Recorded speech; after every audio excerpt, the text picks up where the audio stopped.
Viewer, Kobo toolbox সম্পর্কে যাদের একেবারে ধারণা নেই এবং ধারণা নিতে চান কিন্তু ভালো কোনো ওয়ে পাচ্ছেন না কোথা থেকে কোবো টুলবক্স সম্পর্কে ভালো ধারণা নিতে পারি, তাদের জন্য আমার এই ভিডিও 20 থেকে 22টি ইন্ডিকেটর, সবগুলো ইন্ডিকেটর ব্যবহার করে কিভাবে একটা কোশ্চেনারি তৈরি করা যায় এবং প্রত্যেকটি বিষয় অত্যন্ত সহজ সরলভাবে উপস্থাপন করা যায়।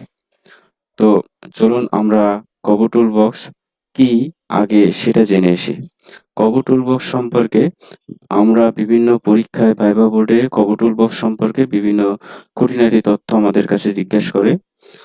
বিভিন্ন এনজিও, উন্নয়ন সংস্থা, গবেষণা প্রতিষ্ঠান এবং মানবিক সহায়তা কার্যক্রমে ফিল্ড ডাটা সংগ্রহ ব্যবস্থাপনার কাজে কোবো টুলবক্স ব্যবহার করা হয়ে থাকে। কোবো টুলবক্স মোটামুটি ডাটা সংগ্রহের কাজে ব্যবহার করা হয়ে থাকে। কোবো টুলবক্সের সবথেকে ভালো বিষয় সেটা হলো এটা মোবাইল, ইন্টারনেট এবং পিসি এবং ল্যাপটপে কোবো টুলবক্স ইউজ করা যায়। কোবো টুলবক্সের কিছু গুরুত্বপূর্ণ বৈশিষ্ট্য আছে যে বৈশিষ্ট্যের জন্য কোবো টুলবক্স অত্যন্ত বহুল ব্যবহৃত হয়ে থাকে। সেটা হচ্ছে সহজ ডাটা ফরম্যাট তৈরি করা। ব্যবহারকারীরা ড্র্যাগ অ্যান্ড ড্রপ ইন্টারফেসের মাধ্যমে সহজেই ডাটা ফর্ম তৈরি করতে পারে। অনলাইন বা অফলাইন দুটো মাধ্যমে।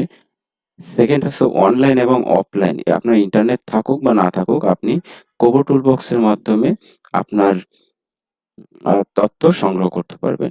এই যে তথ্যগুলোকে আপনি সংগ্রহ করবেন, এটা অ্যানালিটিক্স বা ভিজুয়ালাইজেশন আপনি সহজেই করতে পারবেন। যে স্থান থেকে আপনি কোবো টুলবক্সের ডাটা সংগ্রহ করবেন সেখানকে পাশাপাশি কোবো টুলবক্সের অত্যন্ত গুরুত্বপূর্ণ একটা মাধ্যম, সেটা হলো আপনি এখানে ছবি, ভিডিও, অডিও এবং বিভিন্ন ধরনের লোগো অ্যাড করতে পারবেন, যেটা কোশ্চেনারি তৈরির ক্ষেত্রে অত্যন্ত গুরুত্বপূর্ণ। তো আসুন আমরা এখন দেখি আসলে কোবো টুলবক্স কিভাবে ইনস্টল করতে হয়। আপনি জাস্ট kobotoolbox.org এখানে ক্লিক করবেন, সাইন আপের মাধ্যমে অ্যাকাউন্ট ক্রিয়েট করতে পারবেন। দেশের পরিপ্রেক্ষিতে আমাদের কাছে সহজ যেটা মনে হয় সেটা হলো গ্লোবাল কোবো টুলবক্স সার্ভিস। তো আমরা সবসময় এটা ইউজ করব। তো এখানে এসে আমরা একটা অ্যাকাউন্ট তৈরি করব। কিভাবে অ্যাকাউন্ট তৈরি করতে হয়? একেবারে ইজি। আপনার নাম দিবেন, ইউজার নেম দিবেন। সবসময় মনে রাখবেন ইউজার নেমটা ছোট দিবেন, আবার এটা মনে রাখবেন। আপনার ইমেল আইডি দিবেন, কান্ট্রি দিবেন, সেক্টর দিবেন, অর্গানাইজেশন টাইপ দিবেন, ২ টা করে দিবেন। পাশাপাশি আপনার পাসওয়ার্ড। আপনার পাসওয়ার্ড আর ইউজার নেম এই ২ টা আপনার মনে রাখতেই হবে। দেন আপনি ক্রিয়েট নাও তে দিলে আপনার একটা করবেন। তখন আপনার এরকম একটা ইন্টারফেস আসবে। এখানে আপনার ওই যে বললাম আপনার ইউজার নেম এবং পাসওয়ার্ড মনে রাখতে হবে। ইউজার নেম পাসওয়ার্ড যখনই দিবেন তখন আমাদের এই অবস্থায় চলে আসবে। গ্যালারি তৈরি করতে গেলে আমরা নিউতে যাব। নিউতে এখন এখানে আছে ৪ টা বিষয় আছে। কোবো টুলবক্স ৪ টা মাধ্যমে তৈরি হয়ে থাকে।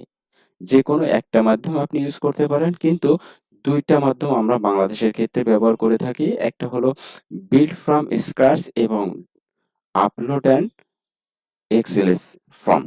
তো এইটা আমরা সবসময় ইউজ করব এবং যে অ্যাডভান্স কাজগুলো সেটা আমরা এটার আমি টিউটোরিয়ালটা বড় করতে চাচ্ছি না। আমরা পরবর্তী সেকশনে, পরবর্তী ভিডিওতে আমরা কিভাবে একটা কোশ্চেনারি তৈরি করা যায় এবং প্রত্যেকটি এবং কোশ্চেনারির ভিতরে কোবো টুলবক্সে যে ইন্ডিকেটর গুলো আছে সবগুলো ব্যবহার করে কিভাবে ব্যবহার করা যায় এটা আমরা দেখব। এবং তাহলে আমরা আজকে আলোচনা করলাম কোবো টুলবক্স কি, কি প্রশ্ন আসলে কোবো টুলবক্স সম্পর্কে ইন্টারভিউতে জিজ্ঞাসা করতে পারে সে বিষয়গুলো বললাম। পাশাপাশি আমি কিভাবে ইনস্টল করতে হয় এটা দেখলাম। আগামী পর্ব থেকে আমরা একটা কোশ্চেনারি তৈরি করব। সে পর্যন্ত সবাই ভালো থাকুন।